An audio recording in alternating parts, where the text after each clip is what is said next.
ఒక రోజు వచ్చి ఇట్లాగా ఇన్విటేషన్ అది మాకు ఇచ్చి ఇట్లా నేను పెళ్లి చేసుకుందాం అనుకుంటున్నానమ్మా అని చెప్పేసి అన్నారు. డైరెక్ట్ గా ఇన్విటేషన్ తీసుకుని వచ్చిన ఇవ్వటం ఏంటి?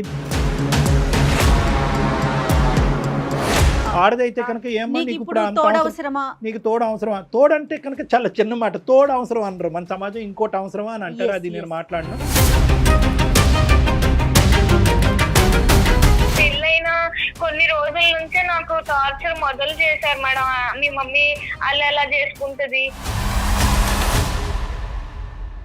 ఈ అటెన్షన్ అండ్ ఇంపార్టెన్స్ ఎలా వస్తుంది అంటే కనుక అల్లుడు గారు రండి, కూర్చోండి, భోజనం చేయండి, అల్లుడు గారు పండగకి రండి, పబ్బానికి రండి, మీ ఇంటికి ఇది చేయండి, అది చేయండి, పెట్టుబడులు గిట్టుబడి. ఇప్పుడు ఏమైందంటే కనుక దురదృష్టమో అదృష్టం కొద్దో మీ అమ్మగారే పెళ్లి కూతురు అయ్యారు.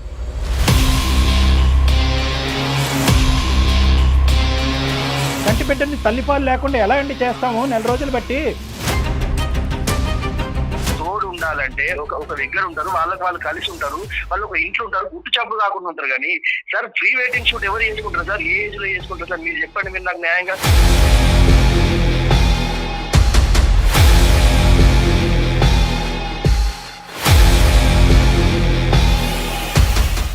భాస్కర్, విత్ డ్యూ రెస్పెక్ట్స్, నీకు మాటకు అడ్డుకొస్తున్నాను, కొద్ది పెద్ద పెద్ద మాటలు వాడుతున్నాను.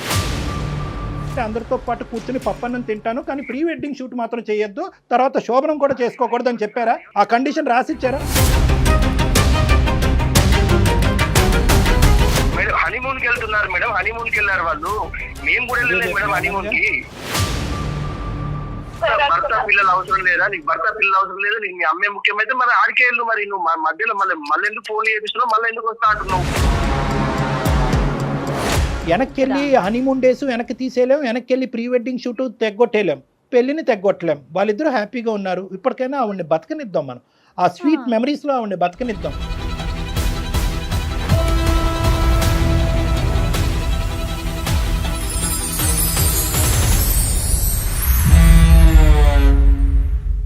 అందమైన జీవితం కార్యక్రమానికి స్వాగతం. నమస్తే కళ్యాణ్ గారు. నమస్తే జయ గారు. కళ్యాణ్ గారు, అనుష అని ఒక అమ్మాయి మనకి మెయిల్ చేసింది.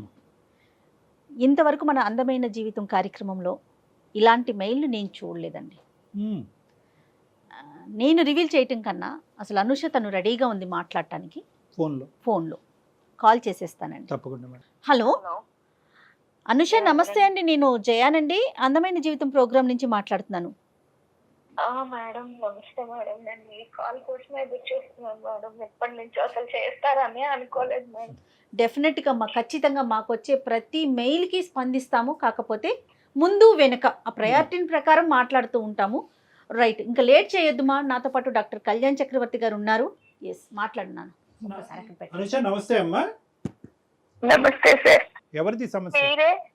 మీరే ఎట్లా నా పాపని నన్ను కలపాలి సార్. మా ఆయన కూడా నాకు కావాలి సార్. అంటే పాపని అడిగిన తర్వాత భర్తను అడుగుతున్నావు ఏంటమ్మా? నీ పెళ్ళి ఎంతకాలం అయింది? నీకు ఎంతమంది పిల్లలు? మీ వారు ఎక్కడున్నారు? చిన్నప్పుడు 8 years ఉండగానే నాకు మా ఫాదర్ ఎక్స్పైర్ అయ్యారు సార్. అప్పటి నుంచి మా మమ్మీయే చాలా కష్టపడి నన్ను ఎక్కడెక్కడో పని చేసి చాలా కష్టపడి నన్ను డిగ్రీ వరకు చదివించారు సార్.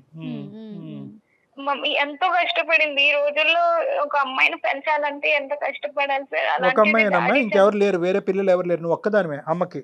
ఒక్కదాన్నే సార్. నేను కష్టపడి పెంచింది. నువ్వు ఎంతవరకు చదువుకున్నావు? డిగ్రీ చదివావా ఏంటి? డిగ్రీ వరకు చదివించింది సార్ నన్ను. తండ్రి లేరు అనే లోటు లేకుండానే నన్ను పెంచింది సార్. తల్లి దైవంతో సమానం. వెనకాల ఏమైనా ఆస్తిపాస్తులు కానీ సొంత ఇల్లు అట్లా ఏమన్నా ఉన్నాయమ్మా? ఫైనాన్షియల్ ఒక హౌస్ అనేది ఉంది మేడం. డాడీ అలాగా చేసిన దాంట్లో, ఆయన సంపాదించిన దాంట్లో ఒక హౌస్ అనేది మటుకు ఉంది మనకు.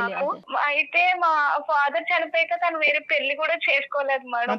ఇప్పుడు ఏమైందంటే తను నన్ను బాగా నాకు ఒక మంచి సంబంధం చూసింది, పెళ్లి చేసింది. ఒక 1.5 years అయింది మేడం నాకు పెళ్లి చేసి. నాకు ఇప్పుడు ఒక 8 months పాప కూడా ఉంది మేడం. అయితే సార్ మమ్మీ నన్ను పెళ్లి చేసింది, చాలా గ్రాండ్ గా చేసింది, మంచిగా నేను పెళ్లి చేసుకుని వచ్చేసినాక ఏంటంటే తను రీసెంట్ గా ఒక 6 months దగ్గర పెళ్లి చేసుకుంది మేడం. తను కూడా ఒక రోజు వచ్చి ఇట్లాగా ఇన్విటేషన్ అది మాకు ఇచ్చి ఇట్లా నేను పెళ్లి చేసుకుందాం అనుకుంటున్నానమ్మా అని చెప్పేసి అన్నారు. సో మేము కూడా అంతే ఓకే, తను కూడా ఇప్పుడు దాకా నా కోసం పెళ్లి చేసుకోలేదు, కష్టపడి పెంచింది, ఏ లోటు లేకుండా అన్ని నాకు ఇచ్చింది సార్. ఇల్లు కూడా అమ్మలేదు సార్, ఎందుకు పిల్ల కోసమే ఉంచుదామని అప్పు అడిగినా కూడా ఎవరు ఇవ్వకపోతే ఇల్లు కూడా తను అమ్మలేదు. పెళ్లి అనే ప్రస్తావన వచ్చిందా లేదా? నువ్వు ఎప్పుడన్నా అమ్మ నువ్వు పెళ్లి చేసుకోవచ్చని ఎప్పుడన్నా అన్నావా? ఇప్పుడు ఎందుకు వచ్చింది? పెళ్లి అయినటువంటి దగ్గర అసలు ఎప్పుడు లేదు సార్, తను ఎప్పుడు నాకు కూడా ఏమి షేర్ చేయలేదు. మేబీ తను కూడా చేసుకోవచ్చా లేదా అని ఆలోచించుకొని మరి డెసిషన్ కి వచ్చాక నాకు చెప్పిందో ఏమో గానీ ఎప్పుడు నాతో కూడా ఏం అనలేదు సార్. డైరెక్ట్ గా ఇన్విటేషన్ తీసుకుని వచ్చిన ఇవ్వటం ఏంటి? దానికి ముందు చెప్పలేదా అమ్మని ఇలా పెళ్లి చేసుకుంటున్నాను, పెళ్లి చేసుకోవాలని అనుకుంటున్నాను, అసలు ఆ వ్యక్తి ఎవరు, ఈ వయసులో నిన్ను చేసుకోవటానికి ఎవరు ముందుకు వచ్చారు, నువ్వు ఇష్టపడ్డావా అతను ఇష్టపడ్డారా, అసలు మీ ఇద్దరు పరిచయం ఎప్పుడు అనేది బేసిక్ ఈ కంటెంట్ అనేది అమ్మ నీకు ఎప్పుడు చెప్పలేదా? డైరెక్ట్ ఇన్విటేషన్ తో వచ్చేసిందా? ఎప్పుడు చెప్పలేదు. ఒకసారి మటుకు ఇట్లా ఇన్విటేషన్ తీసుకొచ్చి చేసుకుందాం అనుకుంటున్నారు, ఏమంటారని అప్పుడు అడిగింది సార్. సో నువ్వు షాక్ అవ్వలేదమ్మా అప్పుడు? ఓకే, సంతోషకరమైన అంశమే, కానీ కొద్ది షాక్ అయ్యావా? అయ్యాం సార్. ఎందుకు అవ్వం సార్ అంటే అదేంటమ్మా ముందు చెప్పాలి కదా, ఇప్పుడు ఏంటి అని కూడా అన్నాం సార్. చేసుకోవటం డాక్టర్ గారు అన్నట్లు తప్పు కాదు, కానీ ఇప్పటికిప్పుడు చెప్పటం అనేది కొంత ఆలోచించాల్సిన విషయం. ఎందుకంటే ఇక్కడ రెండు అంశాలమ్మా, అంటే ఒక సంతోషకరమైనటువంటి పరిస్థితి చాలా సందర్భాల్లో దిగ్భ్రాంతి కలిగించే అంశం కింద కూడా మారచ్చు. సో నీకు కూడా లోకజ్ఞానం ఉంటుంది కాబట్టి వచ్చే వ్యక్తిని కొద్దిగా నువ్వు కూడా అసెస్ చేయడానికి అవకాశం ఉంటుంది కదా. ఆ బేసిక్ అసెస్మెంట్ లేకుండా ఆమె డైరెక్ట్గా ఇన్విటేషన్ తీసుకొచ్చి ఇస్తే వచ్చే వ్యక్తి కరెక్ట్ వ్యక్తి కాకపోతే ప్రాబ్లం అవుతుంది కదా, అందు గురించి నేను అంటున్నా. రెండో పెళ్లి చేసుకోవటం అనేది కామన్ అండి. ఇష్యూను ప్రకారం అమ్మాయి కానీ అబ్బాయి కానీ రెండో పెళ్లి చేసుకోవచ్చు ఎప్పుడు వాళ్ళ మధ్య పిల్లలు లేనప్పుడు. ఒకవేళ వన్స్ పిల్లలు ఉన్నారంటే ఖచ్చితంగా వాళ్ళ అభిప్రాయం అనేది తీసుకోవాల్సిన పరిస్థితి కదా కళ్యాణి గారు. అదే తల్లి యొక్క ఉద్దేశం ఎలా ఉంటుందంటే కనుక ఇక్కడ వరకు నేను నా జీవితాన్ని ఒక విధంగా దారబోసాను, సాక్రిఫైస్ చేశాను, కూతురు ఆడపిల్ల పెళ్ళి అయింది. ఒకప్పుడు అబ్బాయే ఉండుంటే కనుక ఆవిడ ఇంత ధైర్యంగా అడిగేసి ఉండేదా? ఎందుకంటే అబ్బాయి అంటే కనుక వచ్చేటటువంటి కోడలు ఉంటది అనేది. ఇప్పుడు కూతురు కాబట్టి మన కూతురు పుట్టింటి నుంచి అత్తింటికి వెళ్ళింది అనేటటువంటి ఉద్దేశంతో ఏంటంటే ఆవిడ కొద్దిగా స్వేచ్ఛ అనేది వచ్చి ఉండొచ్చు. కానీ ఎంత కాదనుకున్నా కూడా ఓకే, నువ్వు ఏదైనా మైనరు నీకు తెలియనటువంటి అంటే కనుక అది వేరే విషయం. నువ్వు అమ్మకి సమాధానం చెప్పుకోవాల్సినటువంటి అవసరం లేదు, ఓకే, కానీ నువ్వు ఖచ్చితంగా నీ భర్తకు సమాధానం చెప్పాలి. ఎందుకంటే కనుక ఇది ఒక కుటుంబం, అది ఒక మర్యాద, ఒక పరువు కలిగినటువంటి అంశము. ఎందుకంటే కనుక నీ భర్త వాళ్ళ కుటుంబ సభ్యులకి చెప్పుకోవాలి. ఇన్విటేషన్ నీకు ఇచ్చిందా, భార్యాభర్తలు ఇద్దరికి ఇచ్చిందా? ఇద్దరికి సార్. వచ్చి ఇద్దరిని కూర్చోపెట్టే అప్పుడు నేను ఒక ఇట్లా డెసిషన్ తీసుకున్నాను అని అప్పుడు చెప్పారు సార్. మీ హస్బెండ్ రియాక్షన్ ఏంటి నాన్న? తను అప్పుడు ఏమీ మాట్లాడలేదు సార్. తను ఓకే అండి, అదే ఒక కొంచెం సేపు ఆలోచించుకున్నారు. కొంచెం సేపట్లాగా తర్వాత మేము అందరూ కూడా కొంచెం ఓకే అయ్యి ఆమె డెసిషన్ కు ఓకే చెప్తున్నాం సార్. మేము కాదు అనుష, మీ హస్బెండ్ కూడా మనస్ఫూర్తిగా ఓకే చేసినట్లు అనిపించిందా నీకు? అప్పుడు చెప్పారు మేడం, తను ఓకే చేసుకోండి నాకేం అభ్యంతరం లేదు అని అన్నారు మేడం. ఆయన కూడా కాదమ్మా, నీకు మీ ఆయనకి మీ అమ్మగారు పెళ్లి యొక్క నిర్ణయానికి ముందు ఎటువంటి భేదాభిప్రాయాలు లేవు కదమ్మా? ఎటువంటి డిఫరెన్సెస్ అసలు లేవు సార్, చాలా మంచిగా ఉండేవారు సార్. అదే ఇప్పుడు ప్రాబ్లం అయింది సార్. సడన్ గా ఇప్పుడు మమ్మీ పెళ్ళైంది, ఆమె లైఫ్ ఆమె బానే బతుకుతున్నది, హ్యాపీగానే ఉన్నారు, మాకు ఏ ప్రాబ్లం లేదు. పెళ్ళైన కొన్ని రోజుల తర్వాత నుంచి మొదలు పెట్టారు సార్ ఈయన. ఎవరెవరు వచ్చారమ్మా పెళ్లికి? అందరూ వచ్చారు సార్. అంతా తను కూడా మంచిగా చేసుకున్నారు. మొత్తం బంధువులు వచ్చారు, వాళ్ళ రిలేటివ్స్ వచ్చారు, వాళ్ళ పేరెంట్స్ మా వాళ్ళు వచ్చారు, అందరూ ఉండగానే మంచిగానే చేసుకున్నారు సార్. అంటే ఏంటంటే అమ్మ తీసుకొచ్చిన విధానం ఖండించే విధంగా కొంతమంది సమాజంలో కొంతమంది చూస్తారు. ఈ వయసులో నీకు అంత అవసరమా అనే విధంగా ఇప్పటికీ కూడా అదే సమాజంలో మనం ఉన్నాం. ఇప్పటికి కూడా నిలదీసి నిందించి ఒక ఆడది అదే మగాడంటే ఇంకో విధంగా చూస్తారు. ఆడదైతే కనుక ఏమో నీకు ఇప్పుడు నీకు తోడు అవసరమా? తోడంటే కనుక చాలా చిన్న మాట, తోడు అవసరం అనరు మన సమాజం, ఇంకోటి అవసరమా అని అంటారు. అది నేను మాట్లాడను. అటువంటి సమాజంలో ఇటువైపు నీ వైపు వాళ్ళు, అమ్మ వైపు వాళ్ళు, ఎటొచ్చి లేనటువంటి వాళ్ళు ఎవరైనా ఉండుంటే కనుక బహుశా మీ చనిపోయినటువంటి మీ నాన్నగారి తరపున వాళ్ళు లేనటువంటి వాళ్ళు అయి ఉంటారు. మిగతా వాళ్ళందరూ కూడా తలాడించి ఎవరు ఖండించకుండా వేలెత్తి చూపెట్టకుండా ముందుకు వచ్చారు అంటే కనుక చాలా గర్వకారణం, చాలా సంతోషకరమైనటువంటి. ఇక్కడ ఎవరన్నా హర్షించాలి అంటే కనుక ముఖ్యంగా మీ హస్బెండ్ తరపు వాళ్ళని హర్షించాలమ్మా. పెళ్ళైన కొన్ని రోజుల నుంచే నాకు టార్చర్ మొదలు చేశారు మేడం. మీ మమ్మీ అలా ఎలా చేసుకుంటది, ముందు చెప్పలేదు. ఇంకా అన్ని పాతవన్నీ తవ్వుకుంటూ వస్తున్నాడు మేడం సార్ రోజుకో రకంగా. అదేంటమ్మా ఎలా మారిపోయాడమ్మా? అదే నాకు అర్థమైతలేదు సార్. మరి సడన్ గా అందులో ఆయనలో ఎందుకు ఆ మార్పు వచ్చిందో నాకు అర్థం కావట్లేదు. మా అమ్మ ఫోన్ చేస్తే చిరాకు పడ్డం, ఫోన్ పిలుస్తుంటే చిరాకుగా మాట్లాడడం, కాల్స్ కట్ చేయడం అట్లా అంతా చేస్తున్నారు సార్. ఒక రోజు ఇంకా ఇలాగే మాట అనుకుంటుంటే ఎందుకండి మీరు అప్పుడు అంతా మాట్లాడుకుంటే ఇప్పుడు ఇలా మాట్లాడుతున్నారు అంటే కూడా గొడవ చేసేసి నన్ను బయటికి గెంటేశాడు సార్. బయటికి గెంటేశాడమ్మా? అవును సార్. నేను 1 month నుంచి మా ఫ్రెండ్ ఇంట్లో ఉంటున్నాను సార్. మా పేరెంట్స్ కూడా నేను చెప్పలేదు. బిడ్డ పాపని డే కేర్ లో వేసాడంటే సార్.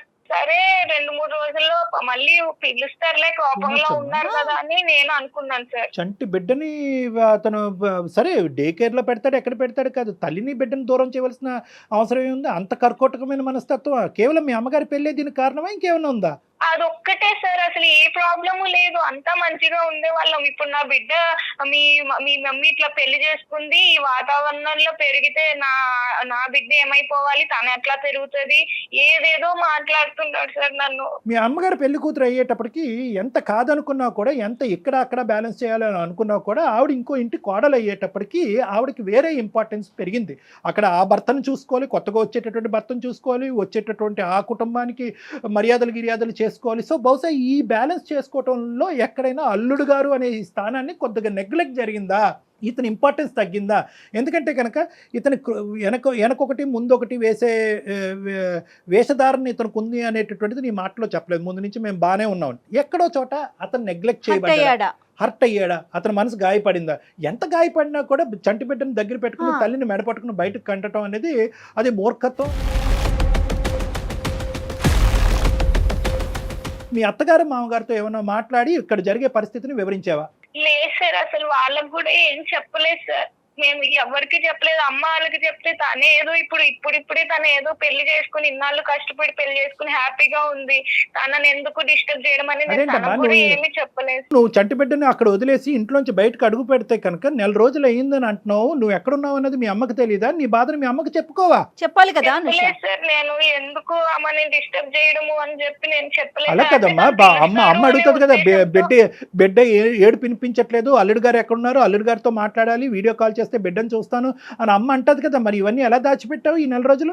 అంటే తను కూడా ఏమి నాకు ముందు చేసినంతలాగా కాల్ అది చేయటం లేదు సార్.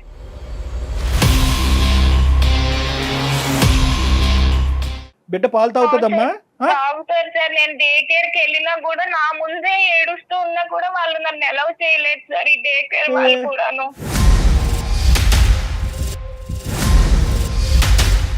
కాదమ్మా, ఇప్పుడు మాకు చేయటం వెనకతలు నీ భర్తతో మాట్లాడమన్నా మీ తల్లితో మాట్లాడాలి? ఇప్పుడు మేము మా హస్బెండ్ తోనే మాట్లాడాను సార్. అసలు ఎందుకు అలా ఉంటున్నారు, ఆయన ప్రాబ్లం ఏంటో మీరే క్లియర్ గా అడగండి. కరెక్టే, మాట్లాడతాము. మీ భర్త యొక్క పాత్ర చాలా సందిగ్ధమైనటువంటి పాత్ర, చాలా క్లిష్టమైనటువంటి పాత్ర. ఎందుకంటే కనుక మామగారు పెళ్ళప్పుడు కాలు కడగాలి, కానీ పెళ్ళైన తర్వాత మామగారు వచ్చారు ఇతనికి. ఏం పేరమ్మా అతనిది? భాస్కర్ సార్. కలపండి ఫోను. ఇక్కడ మానవత్వం అనే ఒక అంశం. ఇక్కడ ఏంటంటే బిడ్డ, తల్లి, సొంత బిడ్డ. ఇప్పుడు ఈవిడ పాలు ఇవ్వకపోతే ఈవిడ ఎంత బాధపడుతుందో, తండ్రిగా తల్లి పాలు ఆ బిడ్డ తాగలేకపోతుందని చెప్పాడు. దానికి అత్తగారి పెళ్లికి సంబంధం ఏంటి? హలో చెప్పు. చెప్పేది ఏంటండి, నన్ను ఎప్పుడు ఇంటికి రాస్తావు? కాదు, నీకు ఎన్నిసార్లు చెప్పిన అర్థమైతే లేదా? ఫోన్ చేయొద్దు అని చెప్పిందా నీకు? ఎందుకు చేస్తున్నావు? నాకొచ్చేముందండి, మా అమ్మ పెళ్లి చేసుకుని వెళ్ళిపోయి ఆమె హ్యాపీగానే ఉంది కదా, మన జీవితం ఎందుకండి? అట్లని కాదు. ఇప్పుడు నేను నీకు చెప్పింది ఏంది, నాకు నువ్వు వద్దు, నాకు నువ్వు అవసరం లేదు, నాకు పాప ముఖ్యం, పాపని నేను చూసుకుంటున్నా, నువ్వు అవసరం లేదు. నీ జీవితం నువ్వు బతుకు, మీ అమ్మ జీవితం మీ అమ్మ బతికినప్పుడు నీ జీవితం నువ్వు బతకడానికి ఏంది?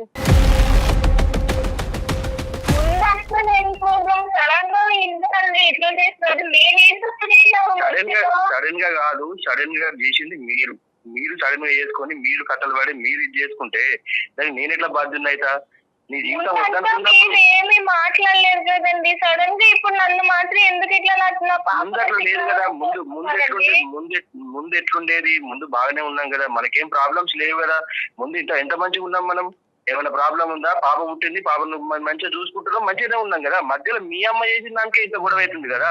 ఇది నీకు ఎందుకు అర్థమైతలేదు? మరి ఎందుకు మాట్లాడలేదండి ఈ ముక్కలన్నీ? మీరు మీకు అప్పుడు నిజంగా మీ మనసులో అదే ఉంటే అప్పుడే చెప్పుండే కదా. అవును, పెళ్లి చేసుకున్నప్పుడు ఇంత విపరీతంగా అయిద్దని మేము ఎవరు అనుకోలేదు.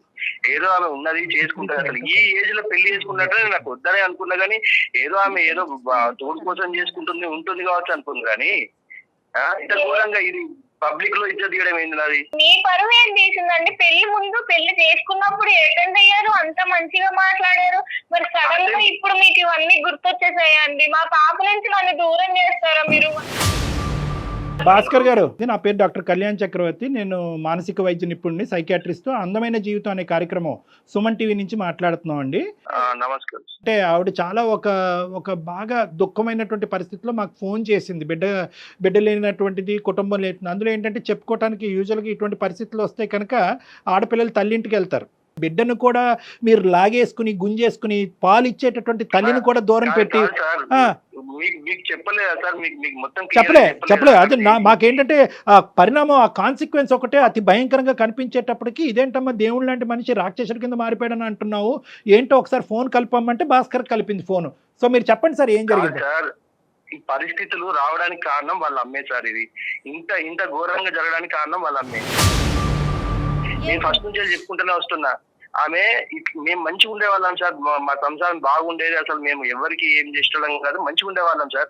ఈ మధ్యలో వీళ్ళ అమ్మ వచ్చేసి ఈమె ఇట్లా వేసుకొని వీళ్ళు ఈ పెళ్లి చేసుకొని ఆ పెళ్లిని దానికి ప్రీ వెడ్డింగ్ షూట్ చేసుకొని దాన్ని అంతా ప్రజలలో మొత్తం అందరికి తెలిసేటట్టు చేసి నా ఇజ్జత్ తీసించారు. నాకు మొత్తం అసలు ఎక్కడ కూడా నాకు పరువు లేకుండా చేసేసింది వాళ్ళు.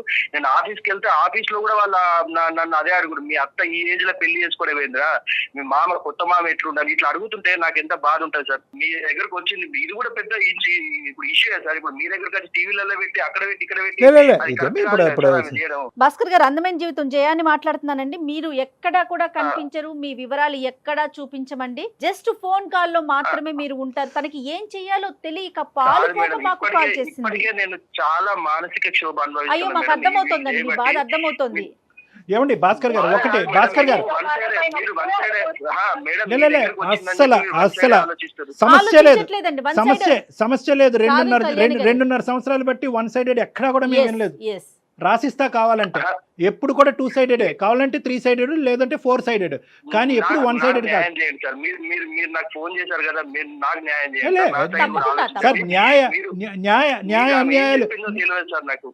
అన్యాయాలు జరగాలి అంటే కనుక ముందుగా మీ బిడ్డకు జరగాలండి. ఫస్ట్ అది కంక్లూడ్ చేద్దాం, మిగతావన్నీ తర్వాత మాట్లాడుకుందాం. చంటి బిడ్డని తల్లిపాలు లేకుండా ఎలా అండి చేస్తాము 4 రోజులు బట్టి? పెరగాలి సార్ ఆమె. ఇలాంటి వాతావరణంలో పెరిగితే ఆమె భవిష్యత్తు గొప్ప వాతావరణం. సరే, ఇవన్నీ కాదు, పాయింట్ టు బి నోటెడ్. మీరు ఆవిడ వచ్చినటువంటి విధానం, పద్ధతి కరెక్ట్ కాదు. దాన్ని మేమే ఖండిస్తున్నాం. ముందు చెప్పకుండా ఏదో గుడికి వెళ్తున్నాను అన్నట్టుగా పెళ్లి చేసుకుంటున్నానని చెప్పి ఇన్విటేషన్ ఇవ్వటం అనేది ఆశ్చర్యం కలిగేటటువంటి అంశం. కొద్దిగా మెచ్యూరిటీ ఉండాలి. ఇక్కడ కూతురికి ఇన్విటేషన్ ఇవ్వట్లేదు, కూతురికి సంబంధించిన భర్తకు కూడా అల్లుడికి కూడా ఇన్విటేషన్ ఇవ్వటుంది. ఇదేంటంటే ఆవిడ చేసేటటువంటిది ఆవిడ పాయింట్ ఆఫ్ వ్యూలో ఇప్పటి వరకు త్యాగం చేసినటువంటి జీవితంలో కూతురు ఇంట్లోంచి బయటకు వెళ్ళిపోయిన తర్వాత ఒంటరి జీవితం అనుభవించలేక ఒక ఆడదానికి లేదా ఒక మగాడికి ఒక తోడు ఉండాలి. కాబట్టి వాళ్ళు ఇష్ట ప్రకారం వాళ్ళు పెళ్లి చేస్తారు. అది నేను ఖండించట. అది వినండి, ఒక్క నిమిషం. నేను ఒకే పాయింట్ మిమ్మల్ని అడుగుతున్నా, అప్పుడు ఒప్పుకున్నారా లేదా? మీరు అప్పుడు ఒప్పుకున్నారా లేదా? తోడు ఉండాలంటే ఒక దగ్గర ఉంటారు, వాళ్ళు కలిసి ఉంటారు, వాళ్ళు ఒక ఇంట్లో ఉంటారు, గుట్టు చాపులు కాకుండా ఉంటారు. కానీ సార్, ప్రీ వెడ్డింగ్ షూట్ ఎవరు చేసుకుంటారు సార్? ఏ ఏజ్ లో చేసుకుంటారు సార్? మీరు చెప్పండి, మీరు నాకు న్యాయంగా. సో ప్రాబ్లం పెళ్లిది కాదు, ప్రీ వెడ్డింగ్ షూట్ది. అంటే మీరు చెప్పారా, అత్తమ్మ మీ పెళ్లికి నేను వస్తాను, నేను అక్షింతలు వేయకపోయినా కూడా మిమ్మల్ని దీవిస్తాను, లేదంటే అందరితో పాటు కూర్చొని పప్పన్నం తింటాను, కానీ ప్రీ వెడ్డింగ్ షూట్ మాత్రం చేయొద్దు, తర్వాత శోభనం కూడా చేసుకోకూడదు అని చెప్పారా? ఆ కండిషన్ రాసిచ్చారా? సార్, మా అత్త కాదు సార్, మా అమ్మలాగా భావించినాను. అమ్మలాగా భావించి ఆమె తెచ్చుకొని చేసుకుంటే ఆమె చేసిన పనికి నాకు అసలు ఎక్కడ తలెత్తుకోకుండా చేసింది సార్ ఆమె. సో మీ లెక్క ప్రకారం ఏంటంటే పెళ్లి అనేటటువంటి దానికి మీకు అభ్యంతరం లేదు, కానీ పెళ్లి అనేటటువంటిది గుట్టు చప్పుడు కాకుండా మూడో కంటికి తెలియకుండా చేసుకోవాలి అని అంటారు మీరు, అంతేనా? అంతే కదా సార్, అంతే. ఇప్పుడు పెళ్లి అనేది గుట్టు చప్పుడు కాకుండా చేసుకోవాలి. ఈ ఏజ్ లో చేసుకుంటున్నప్పుడు మరి ఎవరున్నారు ఇచ్చారు వాళ్ళ భార్య చేసుకోవడానికి ఇదేమి తప్పుడు రిలేషన్ కాదు కదా సార్. ఆమె మీద ఆమె కూతురు జీవితం కూడా ఆధారపడింది మేడం. అది ఎందుకు ఆలోచించట్లేదు ఆమె? రైట్ భాస్కర్ గారు మీ మాటను బట్టి నాకు అర్థమైంది చెప్తాను. పెళ్లి చేసుకోవటం వరకు ఓకే, ఇలాంటి చిన్న పిల్లల్లాగా ప్రీ వెడ్డింగ్ షూట్లు చేయటం లేకపోతే నలుగురిలోకి నానటం అనేది మీకు నచ్చలా, అది ఆ ఇంపాక్ట్ మీకు పడింది అంతేనా? కాదు, ఇప్పుడు హనీమూన్ కి వెళ్తున్నారు మేడం, హనీమూన్ కి వెళ్ళారు వాళ్ళు, మేము కూడా వెళ్ళలేదు మేడం హనీమూన్ కి. మీకు అయిందండి ప్రీ వెడ్డింగ్ షూట్ హనీమూన్, మీకు అవ్వలేదా? లేదు సార్, హనీమూన్ లేదు, ప్రీ వెడ్డింగ్ షూట్ లేదు. మేము ఆమె వాళ్ళు కొంచెం ఉన్న వాళ్ళు కాదు అని చెప్పేసి మేము ఏదో గుట్టి చప్పుడు కాకుండా మేము చేసుకొని మేము మంచిగా ఉంటే మాకు ఖర్చులు ఎందుకని మేముంటే, ఆమె ఈ ఏజ్ లో పెళ్లి చేసుకొని ఈ ప్రీ వెడ్డింగ్ షూట్ చేసి హనీమూన్ కి వెళ్ళి ఆమె కార్డులు చూస్తే మీరు పరిచయం సార్. ఇక్కడ చూడండి సార్ కార్డు, మేము కూడా అట్లాంటి కార్డు కొట్టలేదు సార్. అంత గ్రాండ్ గా చేసుకున్నారు వాళ్ళు పెళ్లి. అది అంటే వీళ్ళని చూసి ఇప్పుడు తోడు కావాలన్న, తోడు అంటే ఎట్లుంటారు సార్, ఒకరికొకరు తోడు. ఈ ఏజ్ లో కృష్ణారామ అనుకునే ఏజ్ లో ఆమె అట్లా కృష్ణారామ అనుకుంటే పెళ్లి చేసుకోవచ్చండి. కృష్ణారామ అనుకున్న వాళ్ళు పెళ్లి చేసుకోకూడదా, లేదంటే పెళ్లి చేసుకున్న వాళ్ళు కృష్ణారామ అనుకోకూడదా? అది లెక్క కాదు. నెంబర్ 1 వెడ్డింగ్ ఒకటే. భాస్కర్, విత్ డ్యూ రెస్పెక్ట్స్, నీకు మాటకు అడ్డుకొస్తున్నాను, కొద్ది పెద్ద మాటలు వాడుతున్నాను. నాకంటే చిన్నవాడివి, ఒక 2 మాటల్లో నేను కరెక్ట్ చేయాలి. ఎందుకంటే ఇప్పుడు వరకు నిన్ను దేవుడు అన్నట్టే మీ ఆవిడ చెప్పింది, దేవుడు అన్నట్టే మేము ట్రీట్ చేయాలనుకుంటున్నాం. ఇక్కడ ప్రాబ్లం ఎక్కడ వచ్చిందంటే పెళ్లి వల్ల ప్రాబ్లం వచ్చలేదు, పెళ్లి చుట్టూరు ఉన్న గ్రాండియో ఉంది చూడండి. అంటే ఏంటంటే ఆ హైఫైడ్ పెళ్లి, అది ఖచ్చితంగా మీ పెళ్లి కంటే అది ఓవర్టేక్ చేసింది. అది బహుశా ఏంటంటే మీ అత్తగారు నిలవరించవలసింది, ఏమండి ఇంత హైఫైడ్ వద్దు, మనం ఏదో రొటీన్గా చేసుకుందాం అని చెప్పి వాళ్ళ భర్తకు చెప్పి ఉండొచ్చు. ఇక్కడ ఖచ్చితంగా వచ్చినటువంటి ఖర్చు ఎవరు పెట్టారు అంటే కనుక అతను పెట్టుకున్నాడు. ఇప్పుడు ఏంటంటే అతని మాట మీ అత్తగారు కాదనలేకపోయిందేమో. అతను పెళ్లి ఇప్పుడుకొచ్చి అతని జీవితంలో పెళ్లి అనేది జరగలేదంటే నాకు పాప ఉంది, అల్లుడు ఉన్నారని చెప్పుకోవాలి కదా సార్. ఆమె మా అన్నయ్య చిన్న వయసులోనే మా డాడీ అనేది చనిపోయారు సార్. ఆమెకి అప్పటి నుంచి ఆమె ఏ కోరికలు లేకుండా నన్ను చూసుకుంటూ నాకు ఏ లోటు లేకుండా సంతోషాలు కూడా పక్కన పెట్టింది సార్. నీ వైపు కానీ మీ తల్లిగారి వైపు కానీ నాకు ఎటువంటి వ్యతిరేకత లేదు. కానీ ఒక్కటమ్మా, ఇక్కడ కుటుంబం సంప్రదింపు ఈ 2 పదాలని అమ్మ గీత దాటేస్తుందమ్మా. ఒక కుటుంబం అనేటటువంటిది, పెళ్లి అనేది ఒక కుటుంబం, తల్లి కావనియండి కూతురు కావనియండి, పెళ్లి అనేది ఒక సాంప్రదాయబద్ధమైనటువంటి ఒక కుటుంబానికి సంబంధించినటువంటి ఒక వ్యవహారం. అమ్మ గుట్టుగా పెళ్లి చేసుకోవటం అనేది నేను ఏకీభవించకపోయినా అట్లీస్ట్ ఏంటంటే కనుక బయటకు వచ్చి నలుగురికి చెప్పేటటువంటి వ్యక్తి ముందైనా చెప్పాలి. జరిగేటటువంటి కార్యక్రమాల గురించి, అమ్మ ఫస్ట్ మ్యారేజ్ జరుగుతుందమ్మా, లేదంటే దాని ముందు ఏదో షూటో గీటో జరుగుతుంది, తర్వాత ఈ కార్యక్రమం ఉండబోతుంది. ఇలా చేసుకుంటే కనుక ఆర్భాటం ఎక్కువ అవుతుందేమో, అందరు కన్ను పడుతుందేమో, నలుగురు 4 విధాలుగా మాట్లాడుకుంటారేమో. నాకు అలా మాట్లాడుకున్నా నాకు అభ్యంతరం లేదు. నా కూతురుకు సంబంధించినటువంటి కుటుంబ సభ్యులు అలా మాట్లాడకూడదనే ఆలోచన నాకుంది. నీ అభిప్రాయం ఏంటమ్మా? 2 స్టేట్మెంట్స్ మీ అమ్మగారు మాట్లాడుంటే ఈరోజు ఈ సమస్య లేదు. అంతే కదా సార్, మరి మీరు చెప్పే కరెక్టే సార్, అట్లా చెప్పాలి సార్. వాళ్ళకు అర్థం కావట్లేదు. అంటే వాళ్ళని కలిపి మీరు విడిపోతారా? మేడం ఇప్పటి వరకు జరిగింది చాలు మేడం. నా పాప జీవితం ముఖ్యం, నాకు పాప భవిష్యత్తు ముఖ్యము. ఈ పాప ఆమె దగ్గర పెరిగితే మాత్రం అట్లనే తయారైంది. ఏమన్నా అర్థం ఉందా? ప్రీ వెడ్డింగ్ షూట్ హనీమూన్ జరగకపోతే ఆవిడ దగ్గర పెరగచ్చు. పెళ్లి చేసుకునే వ్యక్తి ప్రీ వెడ్డింగ్ హనీమూన్ చేసుకుంటే మాత్రం పెళ్ళి అక్కడ అది చండాలమైన కుటుంబం. ఆ కుటుంబంలో నీ కూతురు పెరిగితే చెడిపోద్ది. ఏం లెక్క అయ్యా ఇది? ఏ కాలంలో ఉన్నామా? అయినా వాళ్ళు మాతో కూడా లేరు, ఎక్కడో వేరే ఊరు వెళ్ళి బతుకుతున్నారు మేడం. అప్పుడప్పుడు ఫోన్లు మాట్లాడుకుంటాం. నీ కోపం ఉండొచ్చు భాస్కర్, నీ కోపం ఉండొచ్చు, మీ అత్తగారితో మాట్లాడటం మానేసాయి. ఏమైనా ఉంటే మీ అమ్మ చనిపోయింది అనుకో, మీ నాన్న చనిపోయారు, మీ అమ్మ చనిపోయింది అనుకుని వదిలేస్తున్నాడు సార్. భాస్కర్, నువ్వు నీ కోపం ఉంటే నాకు ఎటువంటి అభ్యంతరం లేదు. మీ అత్తగారితో మాట్లాడటం మానే, మీ సోకాల్డ్ మామగారితో అస్సలు మాట్లాడొద్దు. కానీ దానికి ఈ అమ్మాయి ఏదో ముందొచ్చి దగ్గరుండి పెళ్లి చేసినట్టుగా, ఈ అమ్మాయే మొత్తం ప్రీ వెడ్డింగ్ డిజైన్ అంతా చేసినట్టుగా, హనీమూన్కి ఈ స్పాట్ మీరు డిసైడ్ చేసుకోండి అని ఈ అమ్మాయి డైరెక్ట్ చేసినట్టుగా ఈ అమ్మాయిని శిక్షిస్తావేంటి? ఆ చంటి బిడ్డని పాలు లేకుండా ఆ అమ్మాయిని ఆ బిడ్డను శిక్షిస్తున్నావేంటి? ఏం మూర్ఖత్వం ఇది? నేను సొసైటీలో బతుకుతున్నా సార్. ఈ సొసైటీ తర్వాత గుర్తొచ్చిందా? పెళ్లికి తలాడించినప్పుడు అత్తమ్మ నాకు ఒక 4 రోజులు టైం ఇవ్వండి, నాకంటూ ఒక సొసైటీ ఉంది, స్నేహితులు ఉన్నారు, కుటుంబ సభ్యులు ఉన్నారు, అప్పుడు కాబట్టి మీరు పెళ్లి చేసుకున్నారు.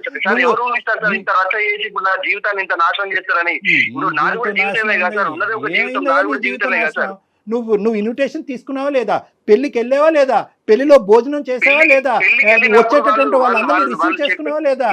ఏదో తోడు కోసం చేసుకుంటారు అనుకున్నా కానీ మేము మమ్మల్ని నాశనం చేయడానికి చేసుకుంటారు అనుకున్నాను. ఏమయ్యా ఏంటి సార్ మా అమ్మ ఆయనకి ఇప్పుడు ఎందులోనూ లోటు లేకుండా చేసింది సార్. భాస్కర్, ఇప్పుడు మీరు చేసే పని ఎలా ఉందో తెలుసా? అనుషని వాళ్ళ అమ్మతో మాట్లాడటానికి లేదు, అనుష బిడ్డ దగ్గరికి, అంటే ఇటు పక్క ఇప్పుడు మీరు ఇద్దరు తల్లుల్ని వేరు చేస్తున్నారబ్బా భాస్కర్, ఆలోచించండి మేడం. మీరు వాళ్ళ గురించి ఆలోచిస్తుంది మేడం. నా జీవితం ఇప్పుడు నా ఇంట్లో తెచ్చుకుంటే నా దగ్గర ఉన్న అందరూ అదే అంటుంది మేడం. నా చుట్టాలలో నా ఫ్రెండ్స్ లలో నా పరువు ఏం కావాలి మేడం? వాళ్ళ గురించి ఆలోచిస్తే భాస్కర్ ఎవరన్నా ఏదన్నా వాక్కొని అదాన్ని అనవసరం. ఇక్కడ 2 ఫ్యాక్ట్స్ చెప్తాను భాస్కర్, తర్వాత మీరు మాట్లాడండి మీ మనసులో ఫైనల్గా ఏముందన్నది. మీకు అవమానం పట్టడం అనేది ఎంత నిజమో, ఈరోజు అక్కడ తల్లి నుంచి ఈ అమ్మాయిని దూరం చేయటం కానీ, లేదంటే నీ భార్యని సొంత బిడ్డ నుంచి దూరం చేయటం అనేటటువంటిది చాలా క్రూరమైనటువంటి అంశం. అంతకంటే పెద్ద వర్డ్ ఏదన్నా ఉంటే అక్కడ నేను పెట్టాలి. చాలా మీ అవమానం అనేది ఒక ఎత్తు, కానీ ఈ క్రూరమైనటువంటి చర్యకి మీరు ఏంటి అనేది మీరు మర్చిపోయి మానవతా విలువలని తీసి పక్కన పెట్టేసి ఫైనల్గా ఇక్కడ సఫర్ అవుతుంది నా బిడ్డే అనేటటువంటి యాంగిల్ కూడా పక్కన పెట్టేసి సొసైటీ అవమానకరంగా చూస్తుంది అనేటటువంటి సొసైటీ అనే అంశంలో మీరు కంప్లీట్గా మునిగిపోతున్నారు. ఈరోజు ఏ సొసైటీ ఇప్పుడు ఈ చర్యని హర్షిస్తుంది? అరే మా అత్తగారు వెళ్ళి కొత్తగా పెళ్లి చేసుకుంది, హనీమూన్కి వెళ్ళింది కాబట్టి ఈరోజు మా అత్తగారి మీద తీసుకోవాల్సినటువంటి పగ నా బిడ్డ మీద, నా భార్య మీద తీసుకున్నాననే అంశాన్ని వెళ్ళి మీ మొత్తం సొసైటీకి టామ్ కొట్టుకుంటూ చెప్పండి. మీతో పాటు నేను వస్తాను, ఏమంటుంది ఆ సొసైటీ చూద్దాం. సార్ మీరు పెద్ద వ్యక్తిగా మధ్య నుంచి అడుగుతున్నారు కాబట్టి సార్ నేను మీకు చెప్తున్నా సార్, నాకు ఆ అనుష వాళ్ళ అమ్మకు సంబంధం లేదు, నాకు వాళ్ళు చనిపోయిండ్రు, నాకు వాళ్ళు ఎవరు అక్కడ లేదు అని రమ్మని చేశారు. నేను తీసుకుంటా సార్. నేను సార్ ఏంటి సార్ నాకు అంత పెద్ద శిక్ష వేస్తున్నాడు ఆయన. నా బిడ్డకి నేను ఎలాగో మా మమ్మీకి కూడా నేను అలానే కదా. హలో, నా బిడ్డకి దూరం చేస్తారు. భర్త పిల్లలు అవసరం లేదా నీకు? భర్త పిల్లలు అవసరం లేదా నీకు? మీ అమ్మే ముఖ్యమైతే మరి ఆడికేళ్ళు, మరి నువ్వు మధ్యలో మళ్ళీ ఎందుకు ఫోన్ చేపిస్తున్నావు, మళ్ళీ ఎందుకు వస్తా అంటున్నావు?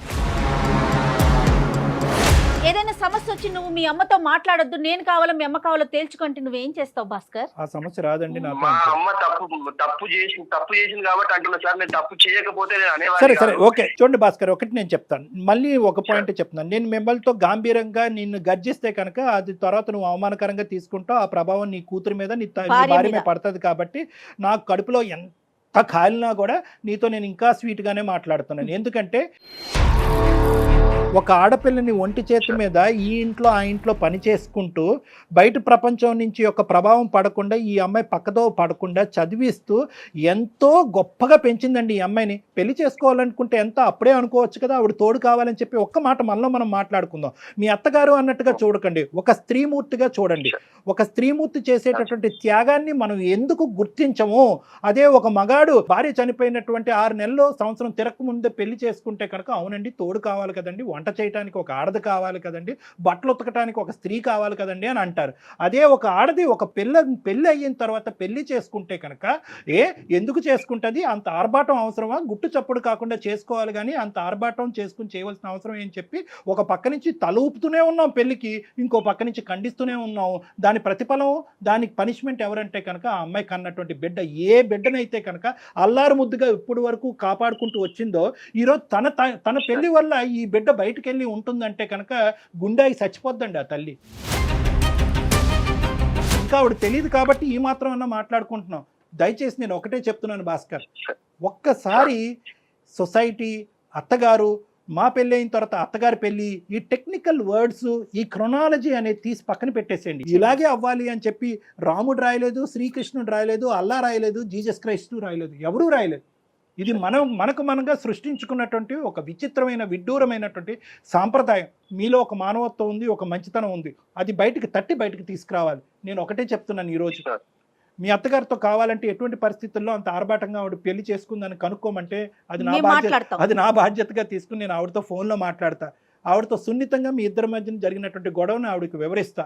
ఆవిడ చేసింది ఏమన్నా చాలా ఒక స్పీడ్ యుగానికి సంబంధించినటువంటి ఒక అంశం, అది మీరు జీర్ణించుకోలేకపోతే దానికి ఆవిడ తరపున ఏమన్నా అపాలజీ చెప్పాలన్నా చెప్పకూడదు, తప్పు ఏదైనా ఉంటే కనుక మీ ఇద్దరు కలవటానికి ఆవిడ ఏమైనా పాత్ర పోషించాలనే అంశం ఉన్నా కూడా ఆవిడ పాత్ర పోషించే విధంగా నేను చేస్తాను. కానీ దయచేసి నీకు ఇద్దరు 2 చేతులు జోడించి చెప్తున్నాను, ఇమీడియట్గా నీ భార్యని నీ కూతుర్ని అందరినీ ఒకే ఇంట్లో ఉండే విధంగా అందరినీ వెనక్కి తెచ్చుకోవాలని నా విజ్ఞప్తి.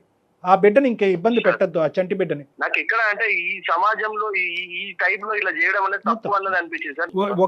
ఒక ఇష్యూ ఏంటంటే భాస్కర్, నేను చెప్పేది ఈరోజు what ever has happened is irreversible.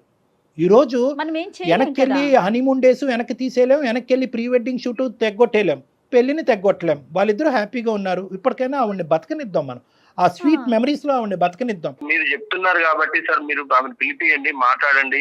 కాబట్టి మీరు చెప్పండి ఒకసారి, నేను కూడా మిమ్మల్ని కలుస్తాను సార్. అనుష సార్ వస్తాడు ఇప్పుడు, ఒక అరగంటలో వచ్చి పికప్ చేసుకుంటాడు నిన్ను. ఇంటికి వెళ్ళిపో అమ్మా, కలుద్దాం. అమ్మతో కూడా మాట్లాడతానమ్మా. అనుష ఏమి ఇది ఇంత విపరీతంగా జరిగిందని కూడా అమ్మకు కమ్యూనికేట్ చేయను. అసలు ఏంటి పూర్వపరాలన్నీ కొంతవరకు తెలుసుకుని అది భాస్కర్కి అర్థమయ్యేటటువంటి విధంగా చెప్పి, భాస్కర్ మనసులో ఏమైనా మిస్కాన్సెప్షన్స్ మిస్అండర్స్టాండింగ్స్ ఉంటే కనుక అది కడిగేద్దాం. అప్పుడు వాళ్ళిద్దరు కూడా తల్లి కొడుకుల్లా ఉంటారు. ఓకేనా? రైట్ అండి, నమస్తే. పెళ్లి అనేటటువంటి అంశం చేసుకుంటున్నారా వద్దా అనేది ఒక్కటే భాస్కర్ చేతిలో కానీ, అనుష చేతిలో కానీ, సొసైటీ చేతుల్లో కానీ ఉంటుంది. ఒకప్పుడు ఈ ప్రీ వెడ్డింగ్ షూట్స్ ఇంత ఆర్భాటం ఎందుకని చెప్పి ముందే ప్రొక్లెయిమ్ చేయాలి. ఇదంతా ఎందుకు?